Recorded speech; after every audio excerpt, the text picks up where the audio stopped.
Pues vamos a empezar con la sesión, la clase magistral de hoy, que va a impartir la doctora Ana Urrutia Beaskoa.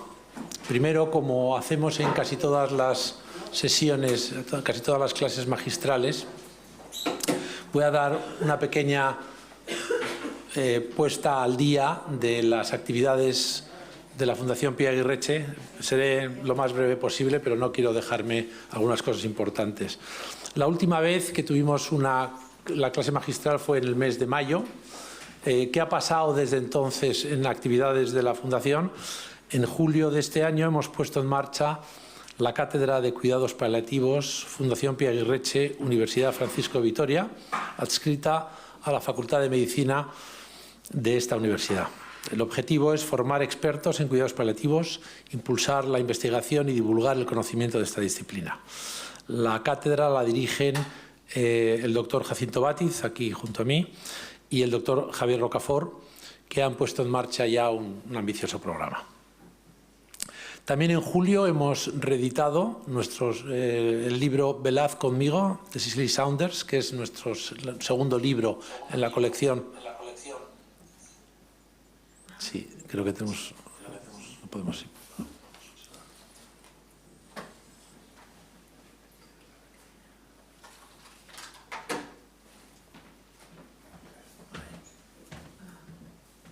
Sí.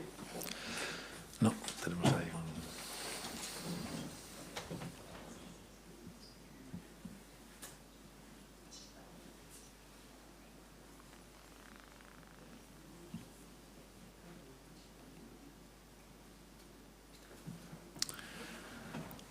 Bueno, decía que hemos reeditado en el mes de julio el libro Velaz conmigo, de Cicely Saunders, que recoge la selección de conferencias de Cicely Saunders recopiladas por el profesor David Clark. En septiembre, el 21 de septiembre, celebramos una mesa redonda en la Universidad de Deusto con los traductores de esta obra, que han sido Jacinto Bátiz, los prologuistas, Jacinto Bátiz, Enrique Benito y Carlos Centeno.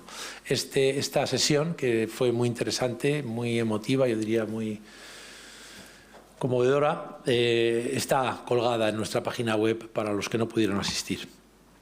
También el mes de septiembre, el día 29, asistimos al estreno de la película documental Hay una puerta ahí, en el Festival de San Sebastián. Es un largometraje que recoge las conversaciones por videoconferencia que mantiene un paciente en Uruguay en la terminal con el doctor Enrique Benito. Es una película muy interesante y yo creo que se va a exhibir en salas comerciales en Madrid, Barcelona y Palma de Mallorca. La Fundación Pia Aguirreche hemos colaborado en su producción y tendremos probablemente a partir de septiembre del año que viene la posibilidad de exhibirla anunciándola. Ahora la podríamos exhibir sin hacer anuncio público mientras está en esta fase comercial, y seguro que celebraremos algún acto alrededor de esta película porque yo creo que es muy divulgativa de lo que es los cuidados paliativos. También en el campo de los seminarios, lo que llevamos de 2023 hemos impartido ya 5 seminarios a diferentes instituciones.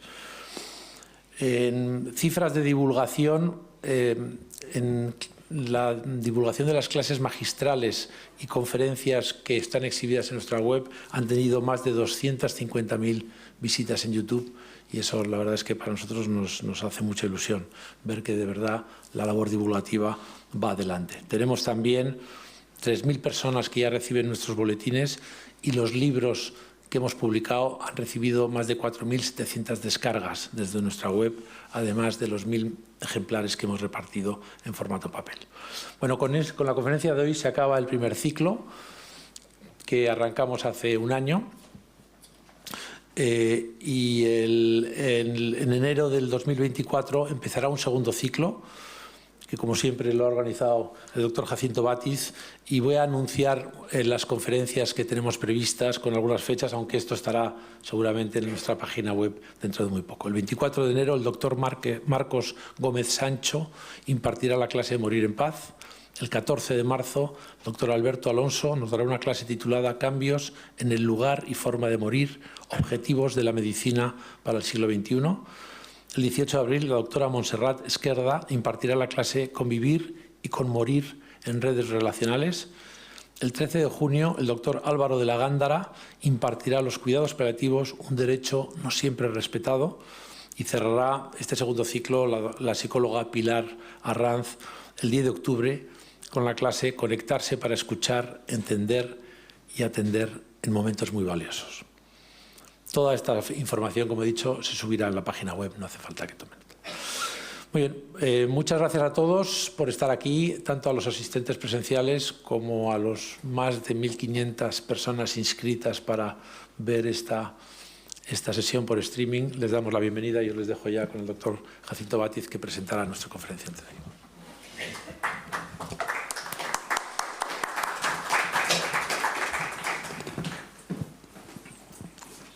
Gracias, José. Bien, la doctora Ana Urrutia nos va a hablar de cuidar sin sujeciones, como saben ustedes. ¿Por qué la Fundación Pia Aguirreche ha elegido este tema para impartir esta masterclass? ¿Y por qué ha elegido a la doctora Ana Urrutia? Pues bien, se lo explico. Hemos elegido hablar de este tema porque creemos, como dice en alguno de sus escritos la doctora Ana Urrutia, sujetar es una práctica evitable que indignifica, y hago énfasis en la palabra indignifica a la persona. Todo lo contrario con lo que deseamos ofrecer a la persona con nuestros cuidados, que es preservar su dignidad. Unos cuidados que deben estar centrados en la persona. No lo debiéramos hacer con sujeciones ni físicas ni farmacológicas. Y la doctora Ana Urrutia nos va a explicar cómo podemos cuidar sin sujeciones. La hemos elegido a ella porque es una pionera en este cambio de paradigma en el cuidado a las personas. La doctora Ana Urrutia es médico geriatra y gerontóloga clínica, doctora en geriatría, experta en bioética y bioderecho. Es fundadora y presidenta de la Fundación Cuidados Dignos y es especialista en atención centrada en la persona sin sujeciones. Y además es autora del libro Cuidar, una revolución en cuidados de las personas, que les invito a que lo lean. Creemos, desde luego, desde la Fundación Pia Aguirreche, que cuidar sin sujeciones es un buen broche para finalizar este primer ciclo del Masterclass de la mano de la doctora Ana Urrutia. Adelante, Ana, tienes la palabra. Y también Ana Urrutia es mi amiga, como todos los demás que siempre les he anunciado. Elijo a los mejores y además que son amigos para que vengan a compartir su saber con todos ustedes. Muchas gracias.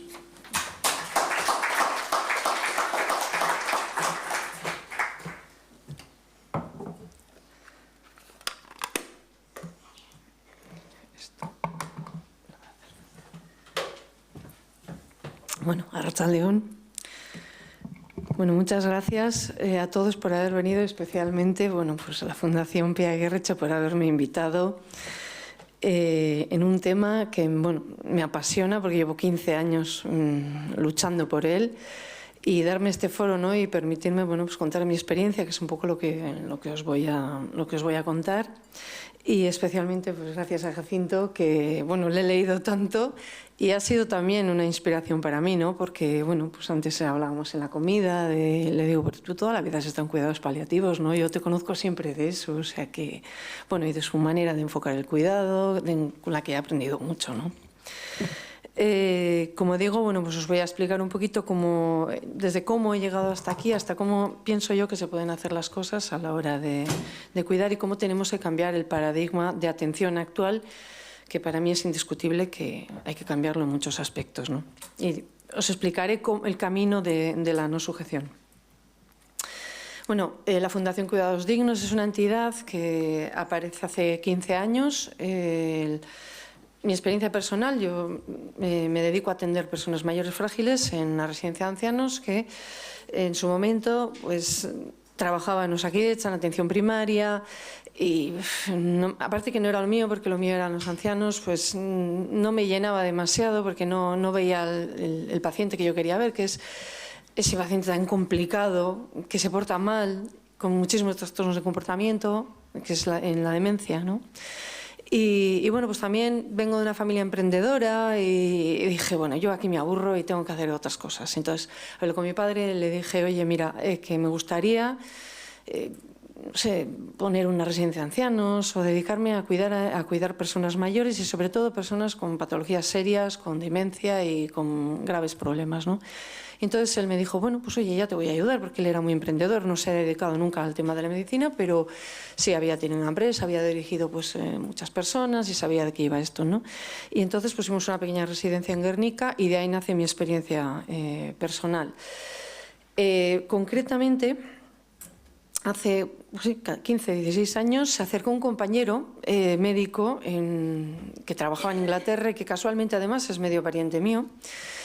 Y yo tenía de centro de día, porque mi pequeña residencia tiene residencia y centro de día. Entonces yo tenía allí a una señora de centro de día con un problema muy serio de trastorno de comportamiento, se levantaba constantemente, se caía muchísimo, hipermedicada, iba torcida, el tronco tenía completamente lateralizado todo el día. Entonces en esa situación no paraba quieta, se caía muchísimo y a mí no se me ocurría otra cosa que ponerle... No me gustaba, ya me chirriaba el tema de sujetar, ¿no? Pero no sabía qué hacer y entonces le sentaba y le decía, bueno, esta tiene que descansar porque es que no para quieta, se está cayendo porque está súper cansada, y le ponían un sillón con un hilo delante que, bueno, pues a mí me provocaba menos problema verlo, casi no lo veía y entonces parecía que no le estaba impidiendo, vamos, que le estaba sujetando, ¿no? Pero claro, ella lo veía como una cosa rara, tiraba de ello, se levantaba, se llevaba la silla, bueno, un horror. Y un día pues, vino su yerno, que como digo es un compañero que se formó en Inglaterra, y me dijo, Ana, ¿qué estás haciendo? Y digo, pues cuidar a tu suegra. Y me dice, pues no, yo pienso que esto no es cuidar. Y claro, pues bueno, que yo que había puesto la residencia con el espíritu de hacer las cosas mejor, de innovar, de cuidar de otra manera, de lo que yo había visto, vamos, en toda la línea de fluctuación. Me siento fatal, me enfadé muchísimo, estuve una semana entera enfadadísima, bueno, en mi casa todo el mundo, ¿qué te pasa? Y mi enfermera decía, ¿pero qué te pasa, Ana? Bueno, yo no, enfadadísima. Hasta que un momento, a los 7 días dije, oye, ¿y si él dice que esto está mal? Por algo lo dirá, no habrá venido justo aquí solo a dedicarse a molestarme a mí. Entonces le llamé y le dije, oye, Íñigo, ¿y por qué me dices que esto está mal? Y me dice, porque yo no he visto nunca esto. Otra vez me enfadé, porque digo, no puede ser. Si aquí todos ponemos cinturones, y es verdad, es cierto, nos vienen los comerciales que venden cinturones, y esto está, bueno, a la orden del día, o sea, está en todas partes, ¿no? Es cierto que a mí también me chirriaba bastante, porque, bueno, yo estuve varios años en Francia formándome, y la verdad es que en el hospital yo no vi sujeciones. Era un hospital de demencias y no vi sujeciones. Pero vine aquí y lo empecé a utilizar con total normalidad. Sí me chirriaba, pero las usaba. Entonces cuando vino él y me dijo esto, pues ya empecé a cuestionarme las cosas. Y sobre todo pensé, hombre, yo puedo pensar que hago las cosas muy bien, pero la imagen que estoy dando no es esa. Porque él me dice que esto no está bien. Y le pregunté, ¿y por qué me dices esto? Me dice, yo no los he visto nunca. No te creo. Me dice, no, yo esto no lo he visto nunca. Porque es que no es necesario. Y le digo, ya, bueno, ¿y si tu suegra se cae? ¿Y yo qué hago? Y dice, bueno, pues no sé, tú verás. Porque yo tampoco sé qué es lo que se hace. Lo que sí te digo es que donde yo he estado trabajando no utilizamos cinturones. Y a partir de ahí, bueno, me dejó con todas las preguntas del mundo, con todas las incógnitas del mundo y empecé a investigar. Y la primera en la frente me pegué, dije, Inglaterra tiene una prevalencia de uso de sujeción de un 4%. Y España, según un estudio que os voy a enseñar un poquito más adelante, que no es metodológicamente muy acertado, pero bueno, era el que había, un 40%. Digo, aquí algo chirria. Aquí algo falla y yo me puedo enfadar, pero este señor parece que cierto puntillo de razón tiene, ¿no? Y esto me llevó a pensar, bueno, pues... Primero, claro, me molestó que me dijera que no hacía las cosas bien. Yo que había puesto una residencia y que había invertido y le había hecho a mi padre invertir en que, porque yo iba a hacer mejor las cosas, dije, no, pues no me va a decir que yo hago mal las cosas. Entonces reuní a mi equipo y dije, bueno, vamos a dejar de sujetar. Bueno, pues podéis imaginar, todos, oye, ¿qué dices? Tú estás loca, la enfermera, los auxiliares, todo el mundo, ¿no? Y tú estás loca y tal, que sí, que sí. ¿Cómo llegué a eso? Pensé, ¿yo por qué sujeto? ¿Por qué estoy utilizando cinturones? Entonces de ahí deriva luego pues todas las respuestas que he conseguido, ¿no? De hacer esa reflexión, y me di cuenta que yo no sujetaba porque clínicamente a mi paciente le hiciera falta, sino porque no tenía unos procesos de cuidado adecuados. Mi modelo de cuidado no estaba centrado en la persona, aunque yo pensara que sí. Yo no era capaz de estudiar y de conocer y de interpretar las miradas de las personas que yo atendía, no sabía por qué mis demencias se comportaban de esa manera y por qué hacían esas cosas, y en definitiva no podía ir al tratamiento etiológico, no podía ir al problema. Y en consecuencia mis procesos de cuidado no estaban centrados en el problema, sino estaban en matar moscas a cañonazos. Es decir, ella se levanta y se cae, entonces le ato y ya está. Pero la cuestión es ¿por qué se levanta? ¿Por qué está haciendo eso? Y ahí es donde tengo que ir para ver que en la punta del iceberg, si yo no voy al por qué, sujetaré. Si voy al por qué, mis procesos de cuidados harán que esa sujeción no haga falta. Ya os pondré ejemplos. Bueno, y así nace toda mi experiencia, quité las sujeciones del centro, hice un pequeño estudio, porque bueno, la residencia es pequeña, pero mi pequeño estudio resultó muy bien, mis resultados eran muy buenos. La razón principal por la que se sujeta a las personas con demencia son las caídas, y sin embargo yo no había tenido caídas, todo lo contrario, los tenía más vivos, estaban como más presentes, más personas, todo muchísimo más humano, ¿no? A partir de ahí, pues bueno, ya llevé a un congreso el estudio y ya empezó todo un poco pues a la gente a demandarme, yo cómo has hecho eso, a mí me interesa, yo quiero que lo hagas en mi organización, y creé la Fundación Cuidados Dignos. Bueno, y nuestra experiencia es eso, ¿no? Lo que hacemos es trabajar en las organizaciones para que aprendan a centrarse en la persona. Trabajamos tanto residencias como hospitales, cualquier nivel asistencial, porque en un momento dado me di cuenta que el problema de la sujeción, aunque es muy llamativa en las personas mayores, realmente no es un problema que se produzca solo en la residencia, sino se produce en todos aquellos lugares donde va la persona mayor y es atendida. Es decir, que a lo largo de toda la cadena de cuidado la vemos en las residencias, las vemos en los hospitales, en las urgencias, en todas partes. Y también se produce el uso de sujeción en el cuidado de personas con discapacidad, etcétera, etcétera. No está en todas partes, está en las UCIs, está en todo el país, es cultura de cuidado, ¿vale? Y bueno, pues abordamos todo tipo de organizaciones en ese sentido. Entonces, ¿yo qué pienso que nos ha pasado? Bueno, pues que nos hemos centrado mucho. ¿Dónde está? ¿Por qué sujetamos tanto? Yo pienso que nos hemos centrado mucho que la innovación está en la tecnología y tenemos que avanzar en eso, en la tecnología, en curar. Y que eso está muy bien, porque todos queremos que nos curen de nuestras dolencias, ¿no? Pero donde realmente está en la innovación, y voy a decir, tristemente, porque se nos ha olvidado, es en la humanización, que es lo que nos dedicamos quienes cuidamos, y que se nos ha olvidado. Nos hemos centrado muchísimo en la clínica, en la enfermedad, en la patología, en curar, y poco en acompañar y en la calidad de vida. Entonces, a mi entender, donde tenemos que profundizar en el futuro es en la humanización. ¿Qué nos ha pasado? ¿Por qué nos hemos deshumanizado? Pues son muchas las causas. Estamos centrados en la enfermedad, en curar, en la tecnología. Nuestra formación en el pre y el posgrado es escasa en ética. O sea, es muy difícil explicar cómo no sujetar. Os tengo que echar una charla de horas, no de una hora solo, sino de horas, porque hay que cambiar todo el modelo de cuidado. Y si no entiendes los principios bioéticos, pues es muy difícil. ¿Qué ocurre? Que a las auxiliares, cuando les explicas el principio de autonomía, se les abre la boca hasta el suelo, porque no lo entienden. Nadie les ha enseñado de qué va. Y eso con el resto de principios. No entienden el paternalismo, que es una de las razones por las que sujetamos tantísimo, ¿no? Hay un incremento de la demanda de trabajo y cada vez más sin que los ratios laborales aumenten, y eso también nos ha conducido a quemarnos y a sujetar. El paciente y su familia cada vez es más exigente y nos tiene más quemados a los profesionales. El modelo de atención es muy paternalista, pensamos que nosotros somos los que decidimos y no es así, no es así. Tiene que ser un modelo autonomista que acompañe al paciente, y todo esto nos ha llevado a que cuando queremos introducir la autonomía, resulta que la familia interpreta la autonomía desde la queja y cree que autonomía es decir lo que yo quiero que hagas conmigo, y que tampoco es eso, ¿no? Y todo esto nos ha llevado a la tormenta perfecta, que es la situación que tenemos ahora en muchos hospitales, en muchas residencias, y que, bueno, pues vamos avanzando a cambiar ese modelo de cuidado, ¿no?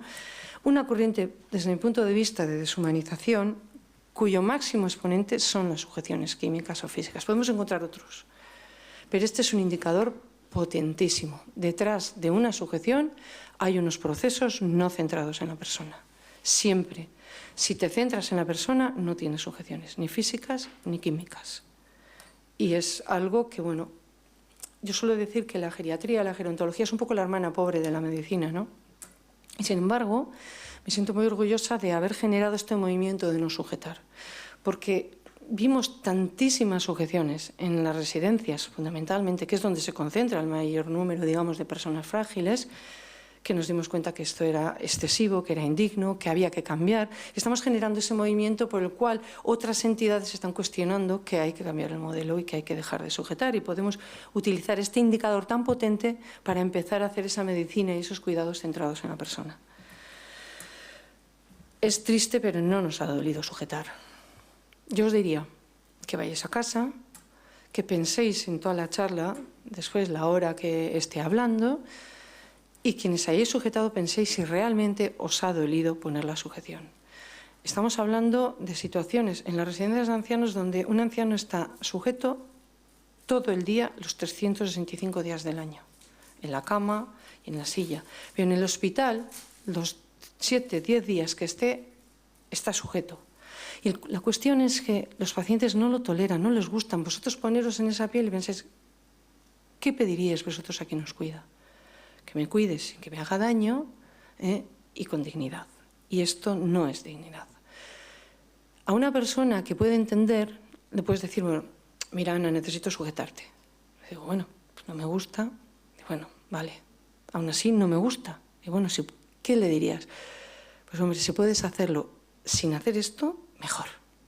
Pues eso es lo que nos piden los pacientes. Y las personas con demencia, lo que les ocurre es que no te lo pueden decir, porque no saben, no pueden hablar, porque no lo pueden expresar, porque no tienen capacidad de transmitirte verbalmente esto, pero te transmiten con su corporalidad, con sus gestos, con su manera de expresarse. Esto no me gusta. Yo no puedo estar sentado en este sillón porque tú quieras los 365 días del año, día y noche. O no quiero estar atado a la cama, quiero levantarme al baño. Porque quiero levantarme al baño. Tú solo ves discapacidad en mí y yo lo que quiero es levantarme al baño. Tengo capacidad de hacerlo. Y si analizáis procesos, daréis cuenta que muchas veces ocurre eso. Nuestro proceso dice que es un engorro estar yendo cada X tiempo a la habitación y como consecuencia de ello ponemos un absorbente para que te hagas en el pañal. Ya, pero es que yo no quiero. Yo no quiero, yo no me echo nunca en el pañal. Y como no quiero, pues me levanto, me agito, me molesta y como estoy un poco alterado e hipermedicado, pues me caigo y como me caigo me sujetas. Entonces es un círculo vicioso que tenemos que romper.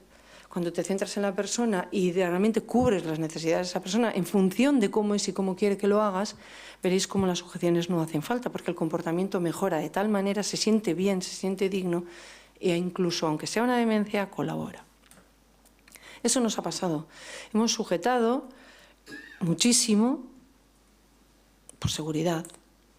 Y claro, esto pues sí, está bien, claro que sí. Tenemos que asegurar que el paciente no se hace daño. Pero la cuestión es que podemos hacerlo de otra forma. Y sin embargo, no nos ha dolido. Si nos hubiera dolido, suelo decir yo, no lo hubiéramos hecho. Y es más, el pecado es mayor. Le hemos llamado terapia.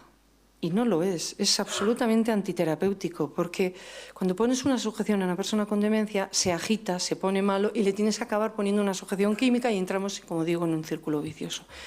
Luego tenemos que erradicar esa palabra de la ligazón respecto de la sujeción, ¿no? Cosas como estas han hecho que, como he dicho, la innovación hoy en día esté en la humanización, en la atención, ¿no? Y aquí el envejecimiento nos ha dado esa posibilidad. En general no podemos, muchas de las enfermedades bueno, de la cronicidad y de las personas mayores no las podemos curar. Sin embargo, sí podemos darles calidad de vida en ese proceso de enfermedad crónica, en ese proceso de morir, en el proceso de acompañar hasta el final, ¿no? Algo así como lo que dice la Fundación, ¿no? Dame la mano, esa forma cálida y humana de entender el cuidado desde tu autonomía, no desde mi paternalismo. Yo te acompaño, yo estoy contigo. Esa es la propuesta, porque culturalmente en todo el país, desde la sociedad, no solamente los sanitarios sujetamos porque nos dejan. Si a nosotros la sociedad nos dijera, oye, respétame, cuídame con dignidad, dejaríamos de hacerlo. ¿Por qué no lo han hecho? Porque nosotros, es una pescadilla que se muerde la cola, porque nosotros les hemos dicho que teníamos que hacerlo. Y, hombre, pues en principio, hoy en día ya yo veo que ya no tanto, pero en principio lo que dice un médico es como la palabra de Dios, ¿no? Si el médico dice, bueno, usted se cae y le tengo que sujetar, hombre, pues el paciente te dirá, hombre, pues mire, doctora, no me gusta, pero... ¿no? Y hemos generado esa cultura, sin darnos cuenta, esa cultura permisiva con el uso de sujeción, que resulta que en este momento un movimiento como el que yo estoy proponiendo es muy difícil llevarlo adelante porque nos encontramos con muchísimas barreras porque culturalmente el país ve bien sujetar, ¿vale? Está en todas partes, está en las organizaciones, está en la sociedad, está en los profesionales, está en todas partes, está en los políticos. Se contaba antes en la comida, yo me he tirado años yendo al Congreso de los Diputados a decirles que podíamos hacer las cosas de otra forma. Me ha costado 10 años que los políticos vean que esto es importante y hayan empezado a cambiar las leyes, como os explicaré un poquito más adelante, ¿no? Históricamente el cuidado ha evolucionado en lo social de un modelo muy asilar, que era, bueno, pues las monjas que cuidaban y que lo que querían era, pues, atender problemas sociales básicamente, a un sector privado posteriormente que fue un poco, seguro que de ahí viene un poquito la mala prensa de las residencias, ¿no? Que el sector que vino después del sector del cuidado asilar, pues era un sector privado que pensaba que cuidar a ancianos era una cosa muy sencilla y cualquiera ponía una residencia pequeña y, oye, mira, pues esto es cuidar viejitos y ya está. Y claro, se han hecho barbaridades en ese sentido. Yo las he denunciado muchas veces y he tenido problemas respecto de ello, ¿no? Pero bueno, posteriormente entra el modelo sanitario, empiezan a aparecer los profesionales sanitarios en las residencias, esto empieza un poco a cambiar.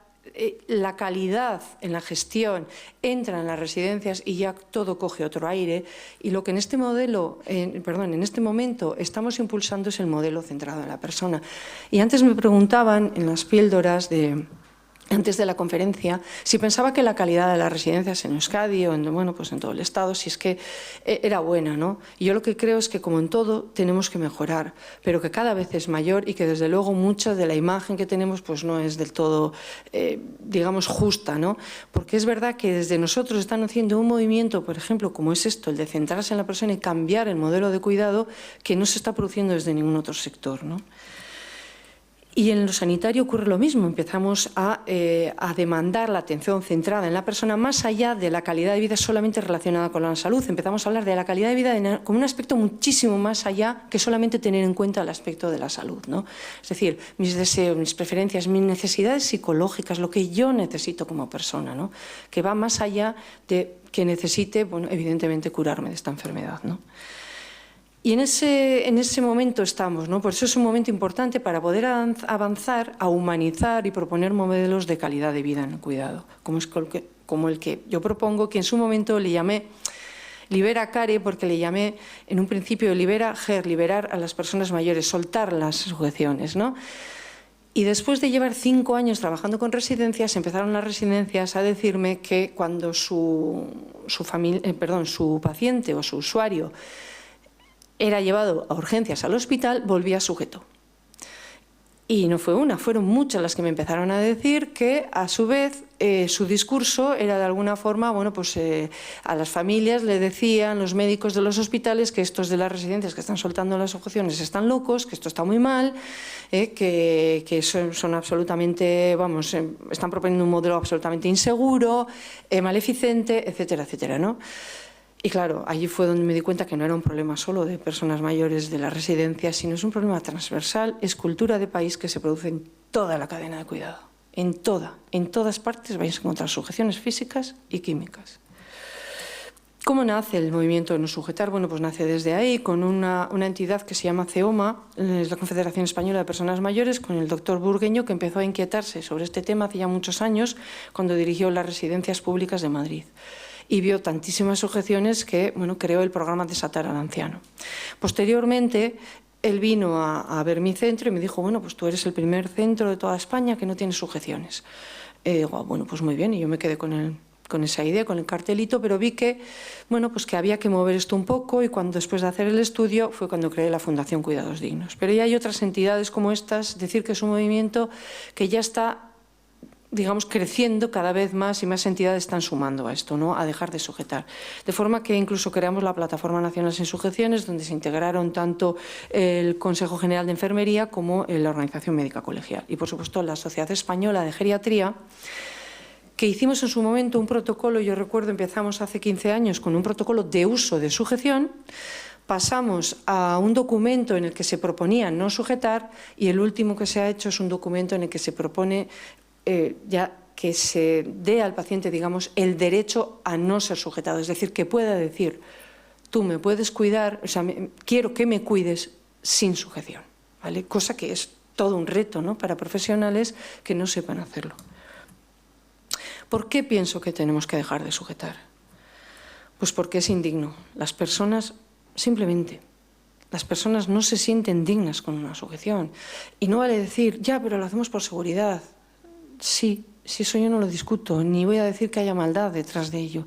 Lo que digo es que se pueden hacer las cosas de otra forma y no es necesario indignificar al paciente solamente porque tengas que dar seguridad. No, le puedes dar seguridad sin hacerlo. En otros países no sujetan porque el pilar de la toma de decisiones es la dignidad. Lo que nos ha pasado a nosotros es, como he dicho, que no nos han dolido, no nos duelen. Y ahora empezamos a ver profesionales que se las cuestionan porque realmente sí, que van a casa, piensan, esto no está bien hecho, puedo hacer las cosas de otra forma. Pero hasta que esto se ha producido, no nos hemos cuestionado en ningún momento que una práctica que realmente no quisiéramos para nosotros la estuviéramos generalizando. ¿Dónde está la solución? En poner como pilar de nuestra toma de decisiones la dignidad de la persona que estamos cuidando. Si eso lo interiorizamos de verdad, veréis que os sale simplemente decir, pues si no quiere un absorbente y se siente mal y se agita, e incluso clínicamente me puede dar una clínica mala simplemente porque se está poniendo malo porque le has puesto un absorbente, pues no se lo pongo. No es una práctica centrada en la persona, es una práctica que necesito yo auxiliar como organización, pero no está centrado en esa persona. Quizás sí pueda estar en él, pero no en él. ¿Vale? Entonces, la medicina, el cuidado centrado en la persona es centrado en esa persona. Y siempre buscando lo que sea digno para el paciente. Y si sujetar es una práctica que indignifica al 99,9% de las personas, porque quizá hay alguien que no le importe, simplemente la tenemos que desechar de nuestra praxis. Y a partir de ahí veréis cómo fluyen en nosotros ideas, procedimientos, formas de hacer que evitan esa práctica y que siguen dando seguridad. Porque transgrede derechos. Esto también es muy importante. Nosotros no podemos ser transgresores de derechos, al menos no sin que nos sintamos culpables.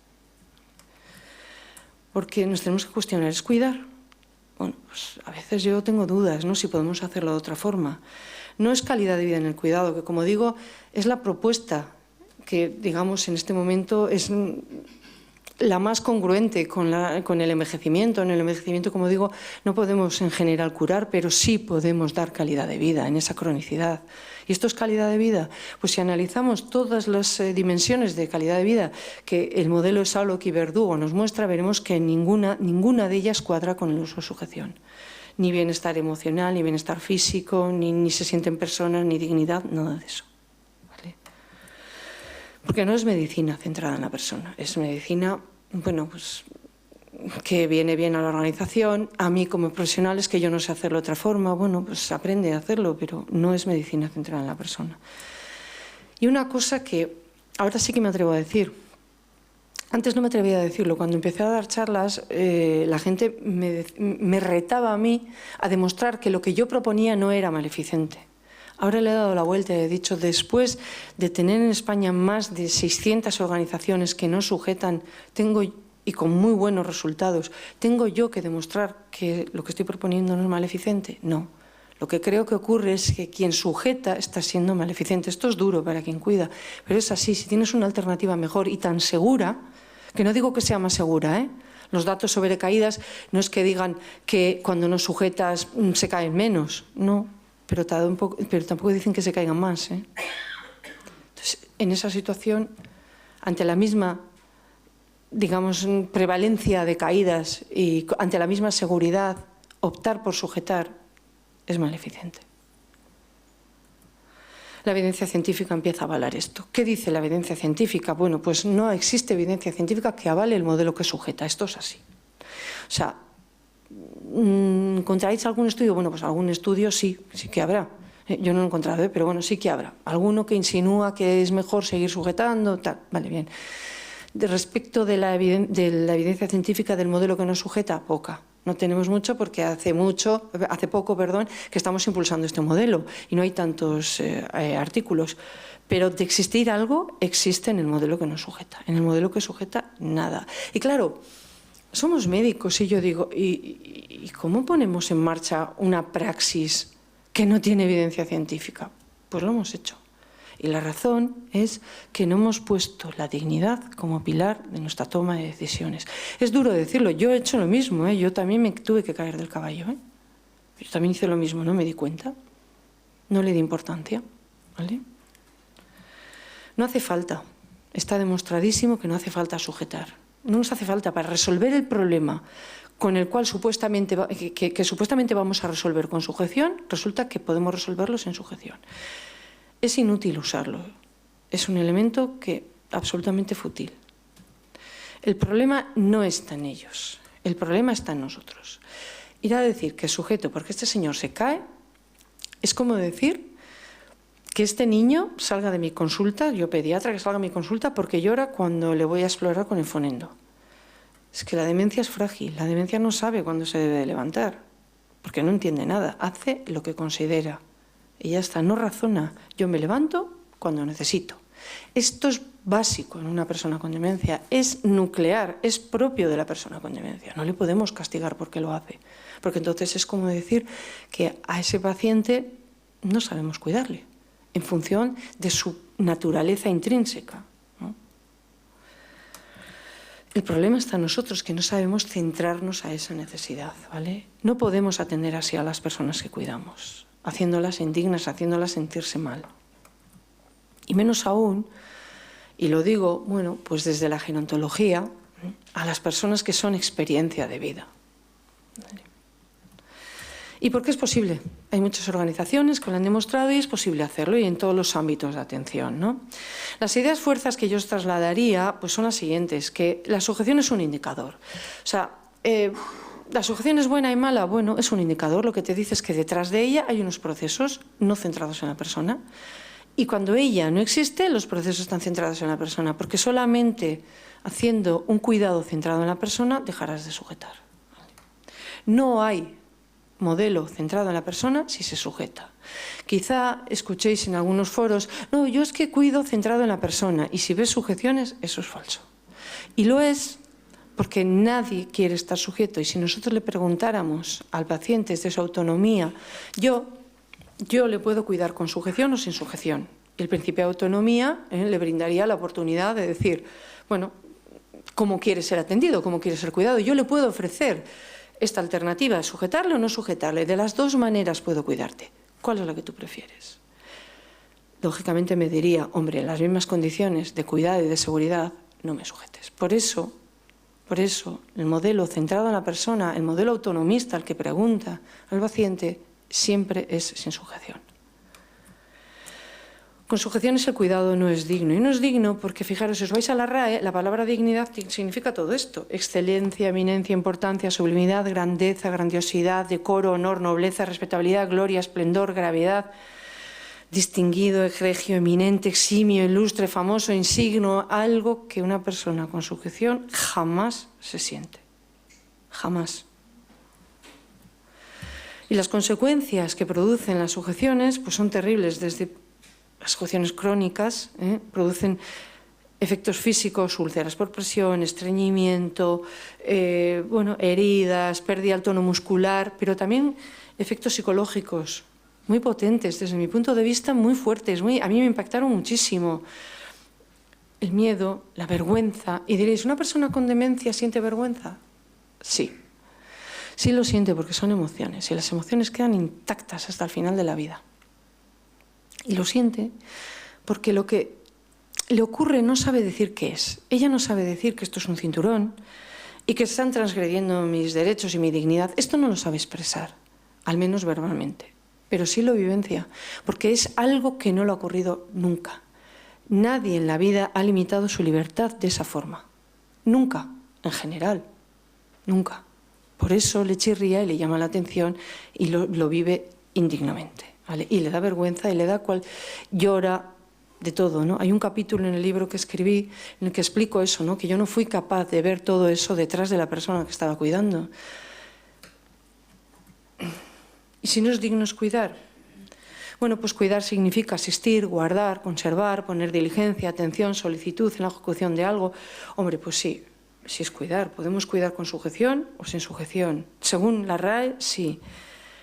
¿Qué quiero decir con esto? Que las sujeciones no son un pecado.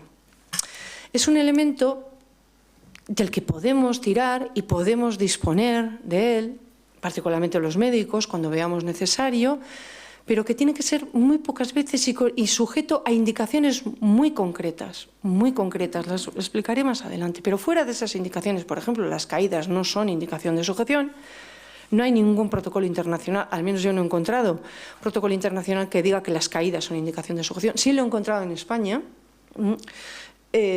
hospitales que han hecho ad hoc el protocolo y han metido la caída como indicación de sujeción, pero que la literatura científica no lo aguanta. Y sin embargo hemos sujetado muchísimo y sujetamos básicamente por caídas. Es decir, es causa de sujeción pero no es indicación. Entonces, claro, si nos ponemos a pensar, los médicos decimos, ¿y cómo estamos prescribiendo un elemento que no está indicado? Nosotros no damos aspirina para el colesterol, ¿no? Nosotros damos la aspirina para las indicaciones que tiene.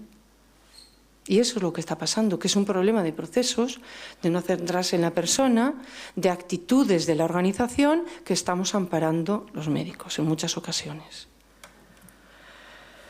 No podemos basar el cuidado en la indignidad de quien cuidamos. Esto es básico y desde ahí tenemos que empezar a pensar que lo que estamos haciendo no está bien y empezar a decir que no. Vosotros fijaros, estamos en un foro médico.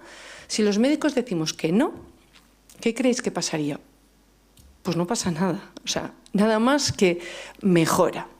Los equipos de cuidado, lógicamente, dirán, hombre, pues no se puede caer, pues no se puede producir una hecatombe en este momento y que se caiga y que se produzca una situación grave aquí. Lo que hacen es mejorar. Es como si les pusiéramos un reto. No, yo no voy a sujetar. No, a ver cómo lo puedes hacer mejor y lo hacen. El problema es que si le solucionamos de entrada ya el problema, sí, vale, te pongo la sujeción. Esto me pasó a mí con las auxiliares, bajaban, decían, este señor a la noche se ha levantado un montón de veces, toda la noche enredando, fijaros si es cultura, toda la noche enredando, y lo ponían en el libro de incidencias. Hasta que lo prohibí y dije, no lo pongas en el libro de incidencias, porque que un anciano demente enrede a las 5 de la mañana es hasta normal. Entonces, como no es una normalidad, no lo tienes que poner en el libro de incidencias. Lo tienes que vivir como algo normal. Entonces, si se levanta de la cama, yo no le voy a poner cinturón, porque es algo normal. Entonces, ¿qué conseguí? Pues que dijeran, bueno, pues entonces le voy a tener que acompañar, tendrá que venir conmigo. Una de las situaciones más curiosas que me pasaron y con la que también aprendí de esto fue un sábado que fui a la residencia, que bueno, no me tocaba ir, y me encontré con una señora atada en el salón. Y claro, absolutamente prohibido que ellas pusieran un cinturón, porque la prescripción tenía que ser mía, ¿no? Entonces me enfadé porque le habían puesto el cinturón sin decírmelo a mí, pero sobre todo me enfadé porque le habían puesto el cinturón. Le dije, ¿por qué le has puesto el cinturón? Y me dice, no, porque he tenido que ir a la segunda planta a ordenar ropa. Y le digo, ¿y por qué no te la has llevado contigo? Ay, pues es verdad, un cinturón menos. Y de esas, si analizamos cada caso, hay un montón. Y bueno, os podría poner ejemplos de hospitales y de situaciones agudas y de todo, porque de todas trabajamos, ¿vale? Pero bueno, es un ejemplo para entender. Si ese auxiliar hubiera entendido que lo que estaba haciendo es indigno y que está produciendo dolor en la persona que está cuidando, hubiera pensado de otra forma, hubiera dicho, ven conmigo, que es una situación muchísimo más humana, ¿no? La clave está en la dignidad, pero entendida no desde mí, porque si dijerais desde mí, yo he tenido equipos que me decían, oye Ana, pero claro, tú propones una camita baja y que esté a cota de 20 centímetros, claro, es algo que entendemos como más normal, pero cuando empecé yo a hablar de esto, pues la gente decía, pero ¿cómo va a dormir mi padre en una cama que está a 20 centímetros? Eso sí que es indigno. Entonces decía, bueno, a mí lo que tú consideres indigno, a mí eso no me interesa. A mí lo que me interesa es lo que él considera indigno. Eso sí. Y para poder explorar la dignidad de la persona que estamos cuidando, tenemos el modelo ACP, el modelo centrado en la persona. No podemos tomar decisiones desde lo que a nosotros nos parece indigno, sino desde lo que a nuestro paciente le parece indigno. Y en el 100% de las ocasiones, y si no en el 99,9%, os daréis cuenta que no querrían la sujeción, que querrían que le cuidaras, que viviera en una situación segura sin sujeción. Esto es básico en la ACP y en el desarrollo del principio de autonomía, y sería, cuando tomamos la decisión, tenemos que pensar en esa persona que tiene demencia y cuya autonomía es plena, como la mía. Lo que ocurre es que no la puede expresar. Es decir, es fácil decir a alguien que te dice que lo que quiere, entender su autonomía. No lo es en alguien que no sabe lo que quiere porque tiene una demencia. Y ahí está el reto de los profesionales. Y ahí tenemos el modelo centrado en la persona que te da un montón de herramientas para poder explorar esta persona qué hubiera decidido. Esa autonomía por representación que estamos obligados a hacer como profesionales. Si queremos humanizar, si queremos dignificar, tendremos que empezar a quitar las sujeciones, esa punta del iceberg debajo de la cual vemos todos una serie de procesos que no están centrados en la persona. Y si queremos liberar, pues tendremos que centrarnos en la persona. Procesos centrados en la persona que hacen que la sujeción haga falta. Otra idea fuerza es que la sujeción física conduce a la química a la física. Si entendemos que un malestar es agitación, medicaremos. Sin embargo, si entendemos que es un malestar, que no es agitación, cuando alguien te pega un bofetón porque le estás duchando y resulta que no, es que esta señora se agita con la ducha, cuestionaros, ¿con la ducha o se agita con la auxiliar? O se agita con el médico, que le... A ver, vamos a auscultar, y le subes por detrás a todo correr el nique y ella no sabe, o le llevas en la silla de ruedas y en lugar de decirle, Antonia, que vamos al comedor, le llevas en la silla de ruedas, y le llevas a todo correr, y entonces, claro, se altera, no se agita, se molesta, dice, oye, pero no me puedes decir dónde voy, no sabe decirlo, pero es eso. No me puedes duchar con cariño, que a mí no me gusta la ducha, yo vengo de una generación en la que no nos hemos duchado prácticamente nada y ahora resulta que me tengo que duchar todos los días. Todo eso chirría y cuando te centras en la persona, realmente lo que ves es que lo que ha hecho es responder a algo que le han hecho. Es decir, no me lo has hecho bien y como yo no sé decírtelo con palabras, te lo digo con un bofetón. Y si al otro lado entendemos que ese bofetón es agitación, lo medicamos. Por lo tanto, tenemos que ser muy sensibles a la hora de hacer esto. Lo medicamos y cuando está dormido y se levanta de la silla, porque es una demencia, se levanta cuando le da la gana, se cae. Y entonces, como se cae, le ponemos el cinturón. Y así entramos en un círculo vicioso constante. ¿Cómo se soluciona esto? Pues con un modelo íntegro. Cuando hablamos de no sujetar, no podemos hablar solo de alternativas, de camitas bajas y demás, que va, es muchísimo más complicado. Es el futuro, yo estoy convencida, tenemos que ir hacia esto, pero también diré que no es fácil. Tenemos que cambiar la cultura, tenemos que cambiar la visión que tienen las personas del cuidado, tenemos que humanizar y tenemos que disponer, no os voy a decir tiempo, porque sí, pero el tiempo que tenemos, desarrollarlo de otra manera, para que nos dé tiempo a cuidar humanizando, no a cuidar haciendo tareas.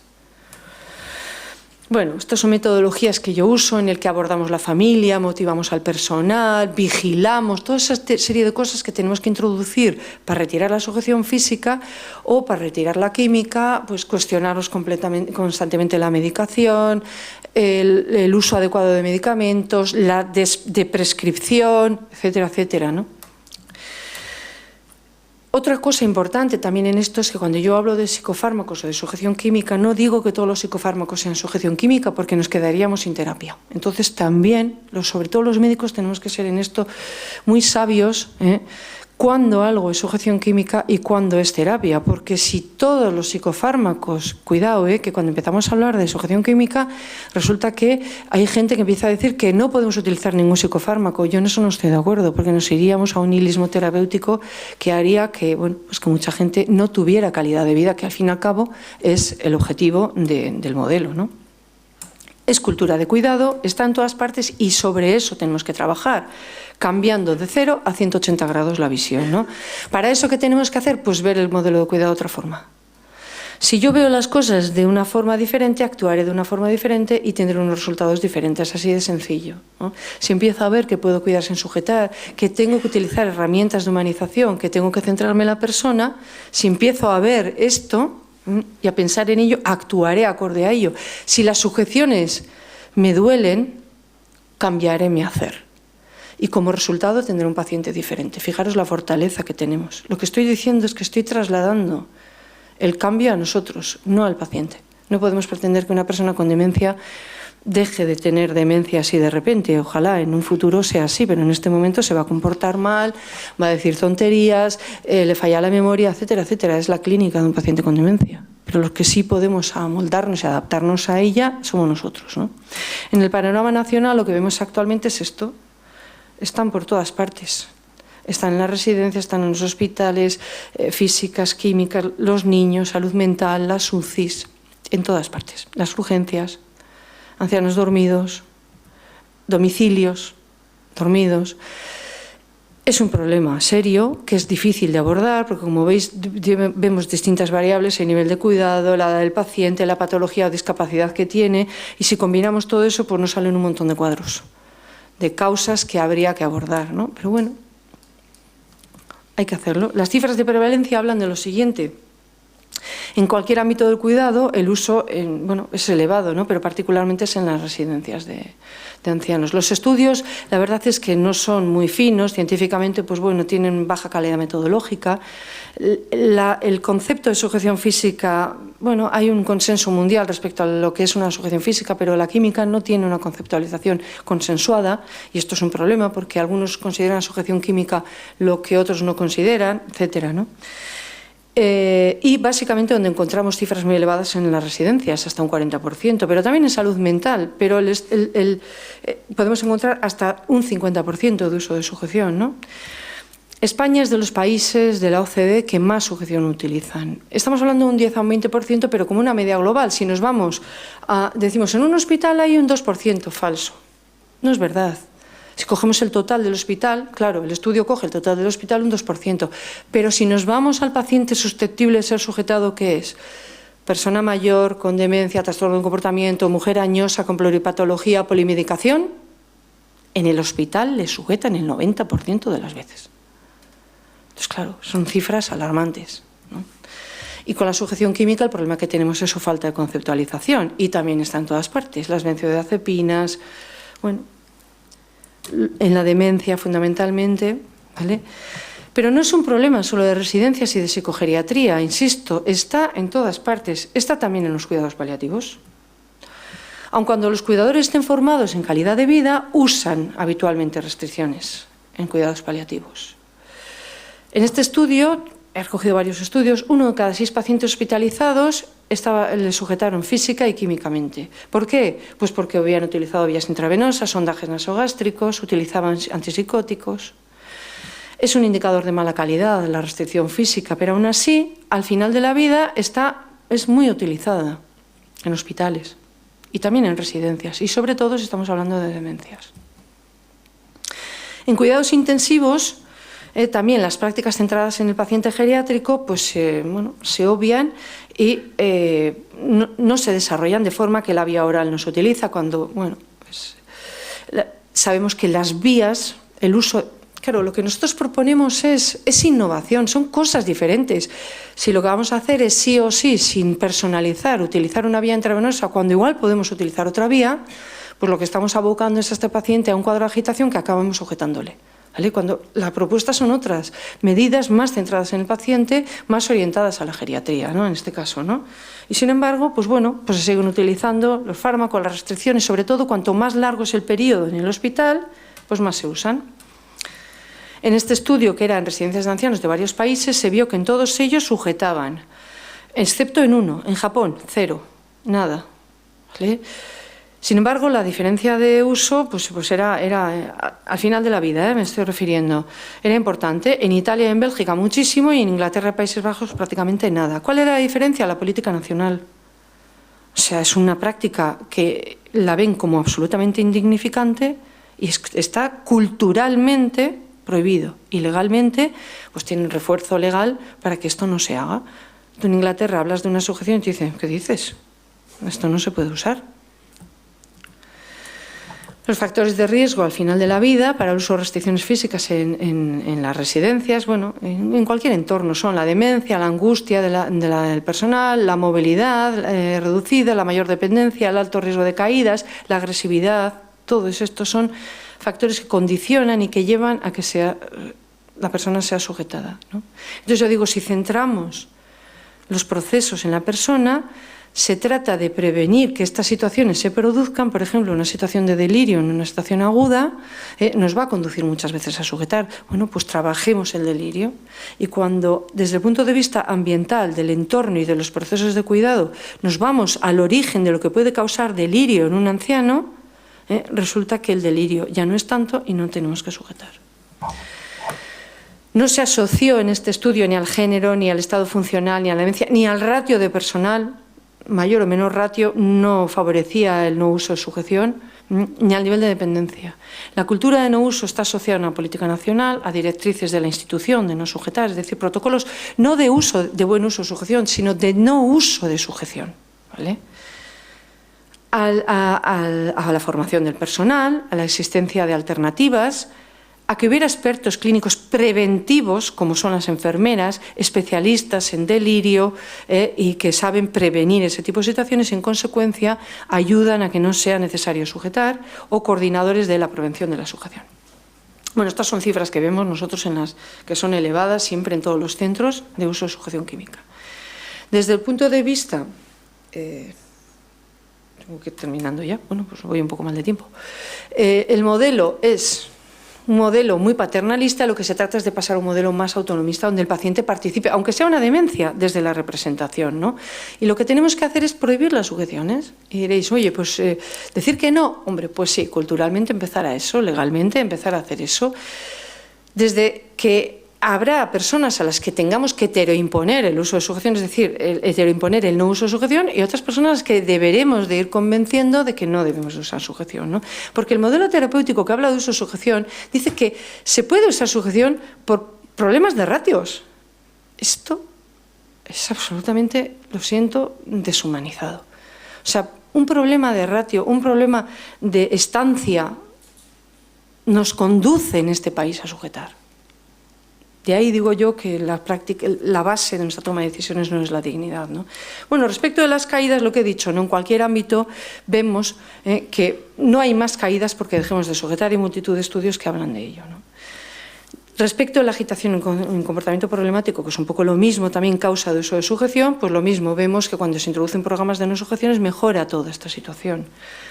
Todo esto que entendemos como causa de uso de sujeción, pues en la demencia es algo normal. Delirio, depresión, agitación, apatía, bueno, que hay que tratarlo, pero que no tenemos por qué sujetar. Desde el punto de vista legal, en España hemos sujetado mucho y mal, hemos pasado a sujetar mucho y bien, y ahora estamos pasando a no sujetar. Las leyes han ido pasando del paradigma de posibilidad de uso de sujeción a que ahora lo que estamos potenciando es el derecho a que la persona pueda decir que no le sujeten, ¿vale? A nivel autonómico, las leyes hablaban de eso, de que bueno, pues se puede sujetar y para ello necesitas prescripción facultativa y supervisión y ya está. Y a partir del año 2018 empiezan a aparecer leyes que dicen no, lo que tiene el paciente es derecho a que no le sujeten y a que pida que no le sujeten, ojo. Y eso hace cambiar todo el paradigma, ¿vale? La ley de autonomía del paciente, la profundización en ella, en el consentimiento informado, no solo de sujetar, sino de no sujetar. ¿Vale? O esta instrucción de Fiscalía que camina hacia la no sujeción y que están ya revisando los fiscales las residencias de ancianos, las residencias de discapacidad, y que tienen idea de ir revisando otro tipo de entidades también, o sea que cuidado los hospitales cuando les toque. Y el acuerdo interterritorial que a nivel autonómico firmaron para que el año que viene, el 2014, todas las residencias españolas estén libres de sujeciones o tengan un plan de eliminación de sujeciones. Las familias, ¿por qué sujetan? Porque le hemos dicho nosotros. Su padre se va a caer, tenemos que sujetarle. Ahora les tenemos que desdecir lo que dijimos, ¿no? Entonces, ¿las claves dónde están? Bueno, pues el modelo tiene que ser diferente, centrado en la persona, gestionando procesos centrados en la persona y desde un modelo de autonomía beneficente. Si sumamos los dos, veremos que si nuestra toma de decisiones se basa en la dignidad y en el desarrollo de los derechos del paciente, adquiriremos otro tipo de herramientas, otra manera de entender el cuidado, pensaremos en otros procesos. Claro, si a mí me pone la sujeción, acordaros de mi auxiliar, si me la pones delante, ¿yo para qué voy a esforzarme? Ya me la has puesto y ya está. Pero si te quito la sujeción. Resulta que la creatividad empieza a fluir. Bueno, pues me puede acompañar, pues puede venir conmigo, pues tal. Y desaparecen un montón de sujeciones. ¿Vale? Nuevos roles. La praxis actual dice que sujetamos fuera de indicaciones, lo he dicho antes. Es un problema de procesos, no es un problema de médicos. No, los médicos, si nos atenemos a las sujeciones, no se sujetaría. Hay una falta de prevención de las situaciones que nos conducen a sujetar. Si la persona se va a levantar, ¿por qué no miro por qué se está levantando? Y no, como se levanta, le ato. No, ¿por qué no buscas la etiología del problema? Porque igual se levanta porque está cansado de estar sentado. Pues que camine un rato. O porque le duele el pompis, porque lleva mucho tiempo sentado. Hombre, pues que camine un ratito para que se le quite eso. O porque quiere ir al baño. O porque quiere que le des la mano, porque siente soledad, por ejemplo. ¿Vale? La praxis correcta sería centrar los procesos en la persona, gestionar los espacios, pasar de que la sujeción es terapia a que lo terapéutico es no sujetar, un trabajo interdisciplinar, no solamente que quede en manos del médico esta toma de decisión, y gestionar desde lo que yo llamo gestión de caso, no sujeción, ¿no? Bueno, esto lo voy a pasar, la legislación. Y una apuesta de país, que es un poco lo que yo he perseguido durante años entre los políticos, ¿no? Que apuesten por formar, por dar recursos, por regular la no sujeción, y de ahí han nacido las nuevas leyes que, bueno, pues están protegiendo el derecho a no ser sujeto. Que eso significa que una persona va a poder entrar a una residencia y decir, no, yo a mi padre que no le sujeten, pero que no se caiga, ¿eh? Cuidado, que esto no es que como no le sujeten puede caerse, no, no. Entonces, claro, eso antes no existía, ahora sí que puede producirse esa situación. ¿Y qué nos va a obligar a los equipos? Pues a dejar de sujetar. Bueno, ya con esto termino, si me dejáis 8 minutitos más, termino. Vale. Bueno, el cambio ¿dónde se produce? Pues lo que digo, ¿no? Si la sujeción es la punta del iceberg, pues tenemos que cambiar los procesos por debajo. Y tenemos que ver que la sujeción es un indicador detrás del cual hay un montón de procesos no centrados en la persona. Pasar la visión del cuidado a la humanización a 180 grados. Lo que estamos haciendo. Es decir, lo que estamos haciendo no funciona, tenemos que pasar al otro lado. ¿Vale? Tenemos que hablar de indicadores de procesos relacionados con la calidad de vida. Si damos calidad de vida, veréis que las sujeciones desaparecen, que no nos hacen falta. ¿Vale? Trabajar la autonomía del paciente, analizar las causas del comportamiento interdisciplinarmente y vigilar y gestionar los procesos centrados en la persona. Definir bien lo que es sujeción física y lo que es sujeción química. Tener claro, porque si trabajamos conceptos que no son los mismos, pues no va a funcionar, ¿no? Distinguir entre sujeción y restricción, que no es lo mismo. La restricción es limitante, la sujeción impide absolutamente. La sujeción agita, la restricción no. ¿Qué es una restricción? Por ejemplo, pues una camita baja es una restricción porque limita el movimiento, pero no impide. El paciente tiene sensación de libertad y de que puede hacer algo. Un cinturón no le da esa sensación, le impide y en consecuencia se agita. Pensar cuándo es sujeción y cuándo no es un psicofármaco, distinguir si previamente has hecho un montón de camino, de medidas de otro tipo de procesos centrados en la persona, pero el paciente sigue con delirios que le angustian, que le hacen vivir una calidad de vida mala, hay que poner psicofármaco.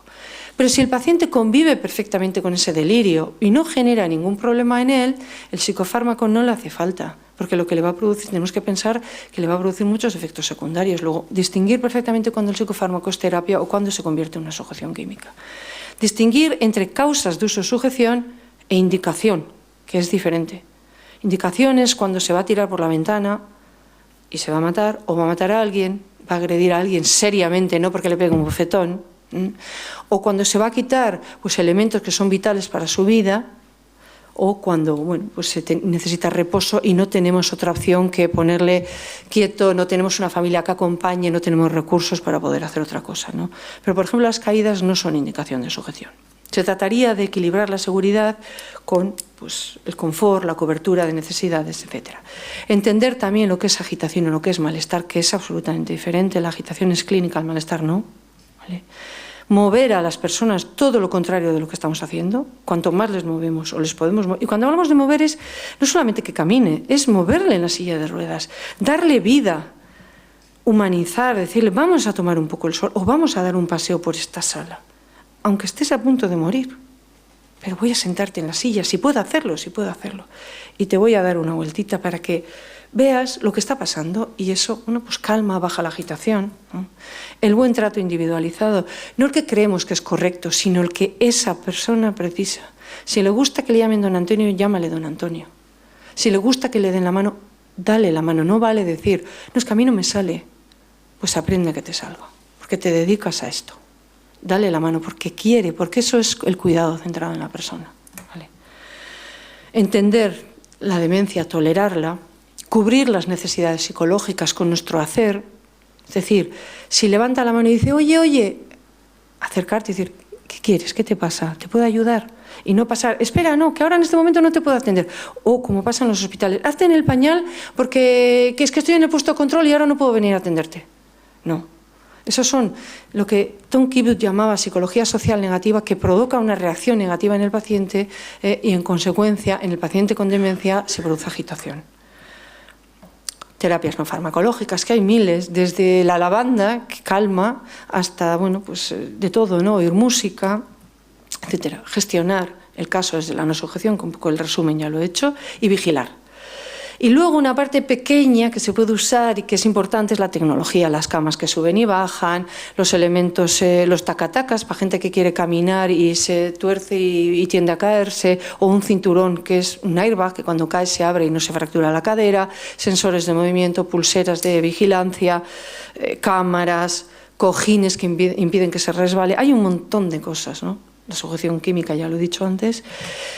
Y todo esto en los cuidados paliativos es perfectamente aplicable, absolutamente, porque se puede aplicar en cualquier nivel asistencial. Como digo yo, muchas veces ha nacido en las residencias, pero está caminando a otros niveles, ¿no? Y termino con esto ya. En esa línea escribí el libro. ¿Por qué escribí Cuidar? Bueno, pues porque lo que quería es que sirviera de ejemplo lo que yo había vivido y los casos que yo había visto, cómo habían de alguna forma resucitado algunos de ellos, ¿no? Yo tengo una directora de centro que me dijo, Ana, estoy súper agradecida a todo lo que hemos hecho porque tengo un señor que estaba medio muerto y ahora parece una visita. Mira los cuadros. Era una demencia muy profunda que la tenían hipermedicado y con cinturón. ¿Vale? Entonces, tanto en lo social como en lo sanitario, pues he vivido experiencias de todo tipo, ¿no?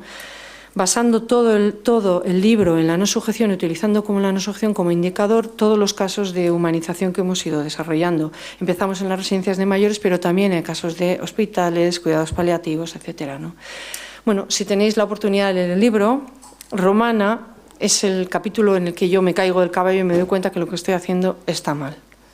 Y no pasa nada, no pasa nada. Es que nos tenemos que caer del caballo, porque si no, claro, si no te das cuenta que lo que estás haciendo está mal, no hace falta cambiarlo. Si lo que estoy haciendo está bien, ¿para qué lo voy a cambiar?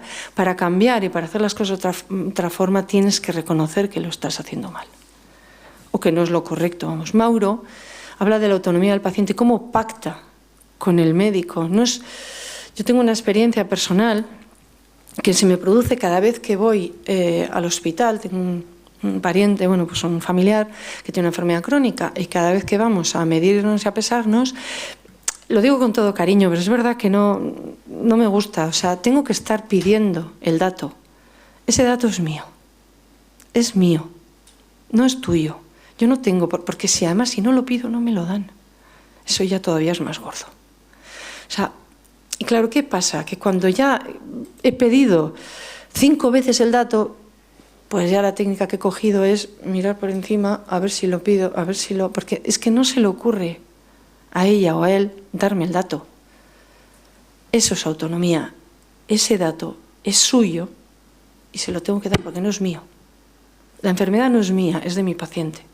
La información de la que yo dispongo respecto a esa enfermedad no es mía, es de mi paciente. No le estoy dando un regalo, le estoy dando lo que le corresponde. Que yo, por mi saber, lo conozco, por mi conocimiento, por mi formación, pero que es suyo. Tiene que salir de mí el dárselo, no me lo puedo quedar. Cuando me lo quedo soy paternalista. Cuando lo doy hago lo que tengo que hacer, soy autonomista. Entonces, ir al hospital y que yo tenga que estar mendigando el dato, pues claro, cada vez me sienta peor y ya últimamente ni lo pido. Entonces intento mirar por encima de la mesa o del mostrador a ver el dato, pero así no podemos andar. Alba, trabajar la empatía con el paciente, ponerte en su lugar, en sus zapatillas, validar en una persona con demencia lo que hace, reconocerle como persona.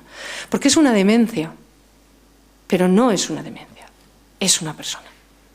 Si solo vemos la demencia, seguiremos sujetando. Si vemos la persona, dejaremos de hacerlo. Laura, reconocer que te has equivocado, que no has sabido interpretar su mirada. Y como no hablan, pues tenemos que aprender a hacerlo. Y diréis, qué difícil es ya, pero es que yo me dedico a esto. Tengo que aprender a hacerlo. Y como no lo hice, le sujeté. Martina, interpretar por qué hace las cosas, por qué se levanta, por qué me dice, oye, oye, por qué chilla, por qué chilla. Claro, no, chilla, toma, loperidol, ya está. María, con María aprendí que el problema no estaba en ella, estaba en nosotros. Nosotros estábamos haciendo mal las cosas. Cuando empezamos a hacerlas bien y a centrarnos en lo que María nos pedía, porque una demencia solo quiere cubrir sus necesidades. O sea, no entiende otra cosa. Yo voy a levantarme porque estoy cansada ya. Y no le vale de, María, siéntate porque te vas a caer. No, no, se levanta porque cubre sus necesidades, ¿vale? Entonces, claro, nosotros, siéntate, siéntate, y se caía. Al revés, cuando María se levanta, y sabes por qué se levanta, porque está cansada, porque quiere caminar, porque le duele algo, y eso cubres esa necesidad, resulta que María se calma y ya no se levanta. Y no te hace falta sujetarle. Ver capacidades, no solamente la posibilidad que tiene de caerse, que esa es la que nos conduce a sujetar, sino la capacidad mínima que tiene de caminar, o la potencialidad que le va a dar para estar mejor el hecho de moverle en la silla de ruedas, o el trato.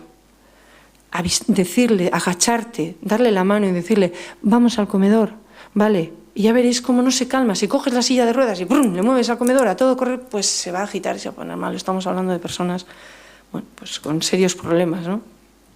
Entendimiento, la autonomía por representación, decisiones para él y no por él, los cuidados paliativos. Y bueno, en el último capítulo de lo que hablo es de la apuesta por el cambio, ¿no? Que lo que, bueno, toda esta charla y un poco lo que me dedico últimamente es a impulsar este cambio y a que el modelo de cuidado cambie, a que sea más centrado en la persona, más humano, en todas las etapas de la vida y de la enfermedad. Como resultado, nosotros tenemos muchas organizaciones como estas en todas partes, pues bueno, pues que ya están cambiando. Y que os animo, seguro que formáis parte de alguna de ellas, pues a que caminemos, ¿no? Porque no es una utopía, es la realidad del futuro. Gracias.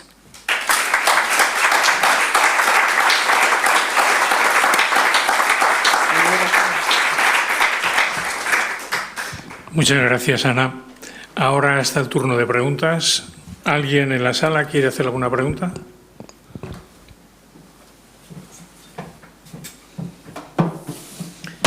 Paso entonces a... Sí, ahí. Sí, un segundito, te van a dar el micrófono. Más que una pregunta, es darle las gracias, porque yo he vivido en mi familia el que les hayan atado en un hospital en el extranjero, en un país que no estaba en su lista, pero donde sí atan a las personas. Y atan a las personas porque las personas no hablan el idioma de ese país y no se pueden comunicar con el médico. Mi tío concretamente tuvo que ir al hospital porque le salió un tumor en el brazo que nadie sabía lo que era, y era sarcoma, y lo único que tenía mal él era su brazo, y ese cáncer que le invadía todo el cuerpo, pero él pensaba bien, él no tenía incontinencia, nada, él solo quería ir al váter, y le dieron tantas pastillas que estaba un poco mal, y entonces pues le ataban a la cama y le pusieron incluso una sonda, porque no le dejaban ir al cuarto de baño. Entonces, me alegra muchísimo su visión que tiene de cuidar a la gente. Muchas gracias.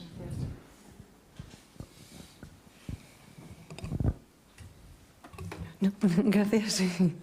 Sí, bueno, en ese caso, claro, es que si nos ponemos a pensar, poner una sonda, porque es que una sonda es algo que, o sea, eso es mala praxis si nos ponemos a pensar, porque el paciente no necesita la sonda y lo estamos poniendo Pues porque el proceso de gestión, que en ese caso es un proceso de auxiliar o de enfermera, y el médico pone la sonda, o sea, la prescribe, es que es un tema cultural, no le damos importancia y claro, nos obliga a hacer, nos lleva a hacer cosas que dices que yo pienso en ello y digo, pero ¿cómo es posible que vayamos a poner una sonda? Porque no somos capaces de cambiar un proceso, ¿no? Las rigideces organizacionales, la verdad es que son terribles y son muy difíciles de cambiar. Pero o hacemos eso o daros cuenta que el envejecimiento, bueno, todos nosotros, bienvenido sea el envejecimiento, ¿eh? Yo desde luego no quiero acabar sondada porque la enfermera no ha sido capaz de cambiar su proceso de atención, ¿no? O sea, estamos hablando de una práctica.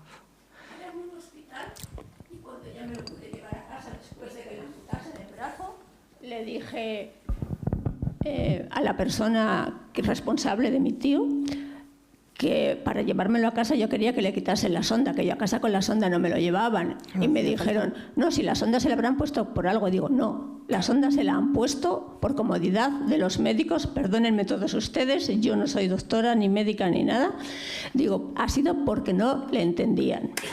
Y para que no fuese al váter solo, le han puesto una sonda. Y efectivamente, al de 2 horas ya no la tenía. Y entonces me lo llevé a casa.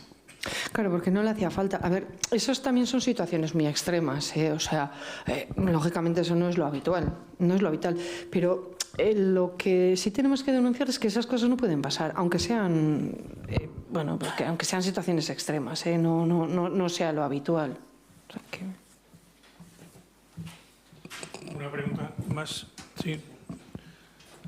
Doctor Franco.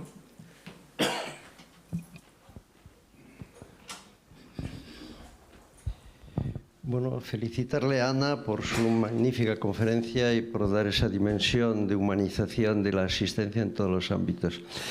Ella ha dicho que esto no es una utopía, sino que es la realidad del futuro, pero sigue siendo una utopía.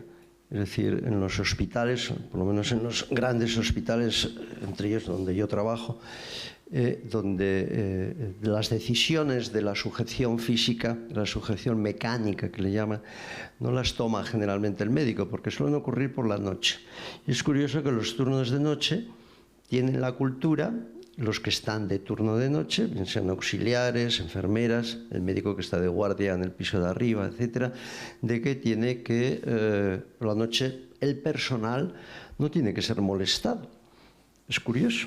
Y entonces cuando se agita a una persona por razones que tampoco se investigan, porque está incómodo, porque tiene ganas de ir al baño, porque no se puede expresar, etcétera, pues va el auxiliar de turno, el celador, y claro, como son habitaciones compartidas, el paciente o la paciente empiezan a gritar, el de enfrente se enfada, está con los familiares, oiga, que es que no deja dormir a mi familiar, no sé qué tal. Entonces vienen corriendo, lo sujetan, y es una sujeción además mixta habitualmente, porque junto con las ataduras de los cinturones y maniatarlos de pies y de las manos y de los pies, pues resulta que le atizan una dosis buena de haloperidol o de quetiapina. Y bueno, lo dejan groggy, con lo cual al día siguiente no puede desayunar porque se atraganta, ya tenemos una bronconeumonía de aspiración y todo el círculo vicioso. Y esto es una cultura que se arrastra desde los hospitales psiquiátricos, la camisa de fuerza. Entonces una camisa de fuerza física y una camisa de fuerza química. Y porque siempre la medicina ha tenido un comportamiento punitivo con los pacientes. El electroshock, por ejemplo, se prohibió por referéndum, como hacen siempre los suizos, y se prohibió por referéndum porque el electroshock, hasta que luego se demostró que tenía sus beneficios en ciertas depresiones refractarias o en situaciones bipolares extremas, lo que antaño se llamaba psicosis maníaco-depresiva, pues hasta que no se ha demostrado que tiene, diríamos, un beneficio, pues realmente era algo punitivo, como las duchas de agua fría o meterles en esto. Y entonces esa cultura se ha arrastrado. Es decir, y además con una mentalidad paternalista, estamos haciendo algo que favorece al paciente sin haberle pedido ni tan siquiera. Es decir, el loco también tiene que tener su autonomía. Es el paciente con enfermedad mental tiene que tener también sus derechos y su autonomía. Y de hecho ahora hay una revolución en la propia psiquiatría que vuelve a retomar el movimiento antipsiquiátrico de Laing, Cooper y de Franco y Franca Basaglia, de los italianos, para, de alguna forma, volver a rehumanizar los manicomios, los nosocomios. Porque en los nosocomios ocurren cosas tremendas en este momento, absolutamente tremendas. Entonces, claro, es una labor y me alegra mucho de que ya haya un movimiento a nivel nacional y que no estemos en el ranking de las personas que más maltratamos realmente y atentamos contra la libertad de los pacientes. Yo me pongo del hígado cada vez que veo a alguien atado. Me pongo absolutamente del hígado.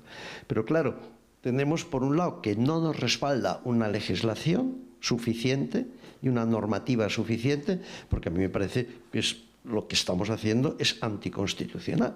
Entonces no hay un respaldo legal. Y entonces el personal de la casa, bueno, pues si se te cae, pues resulta que va a tener una demanda en el juzgado de guardia diciendo que se ha caído. Hay situaciones en las que hay que atar. Por ejemplo, el tránsito de pacientes de urgencias a los pabellones, porque las camillas son muy estrechas y se nos pueden caer de la camilla. El otro día ocurrió en mi hospital que un paciente demenciado, además un paciente relativamente joven, con una demencia postraumática, pues un accidente de moto, hijo además de un cirujano muy famoso, pues llegó con un COVID al hospital y en el tránsito de urgencias al pabellón de medicina se cayó y se rompió la cadera, porque no la habían sujetado. Y entonces, lógicamente, el COVID se convirtió en una fractura de cadera, que hubo que operar, el chico estaba, bueno, chico, 60 años, estaba demenciado, se agitaba, cada vez que la ataban se agitaba más, hizo úlceras de presión, o sea, toda una cantidad de barbaridades, hasta el punto que, claro, el tema acabó en los juzgados. Acaban los juzgados pidiendo una indemnización y una explicación al Servicio Público de Salud. Porque se dejaron caer, además se cayó de la camilla por no estar sujetado. Porque en una de las curvas de los subterráneos que tenemos en el hospital, por donde transitan los celadores con los pacientes, pues se tomó la curva sin peralte y el paciente se cayó y se rompió la cadera. Entonces, bueno, el tema, diríamos que hay situaciones en las que hay que sujetar por elemental seguridad.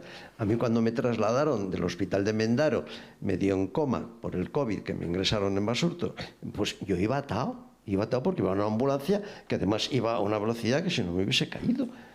Entonces, bueno, me acepté, pero me dijeron muy correctamente, ¿usted quiere que la atemos? Claro que quiero que la atemos, porque no me quiero matar, como llevamos un cinturón de seguridad cuando vamos en el coche. Entonces, yo creo que es un tema de cultura y hay que retomar este asunto, pero desde arriba hasta abajo.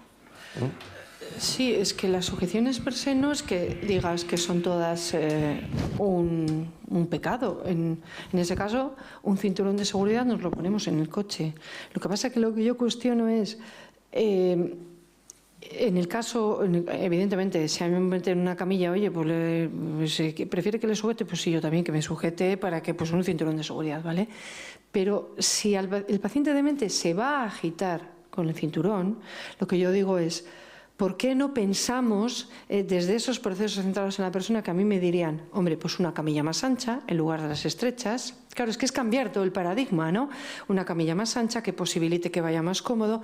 El celador y el otro celador de, yo qué sé, no sé, 2 o 3 personas para que le acompañen desde la ambulancia hasta donde tiene que ir. Claro, esto es lo difícil cambiar, porque el de la ambulancia te dirá, no, a mí no me toca.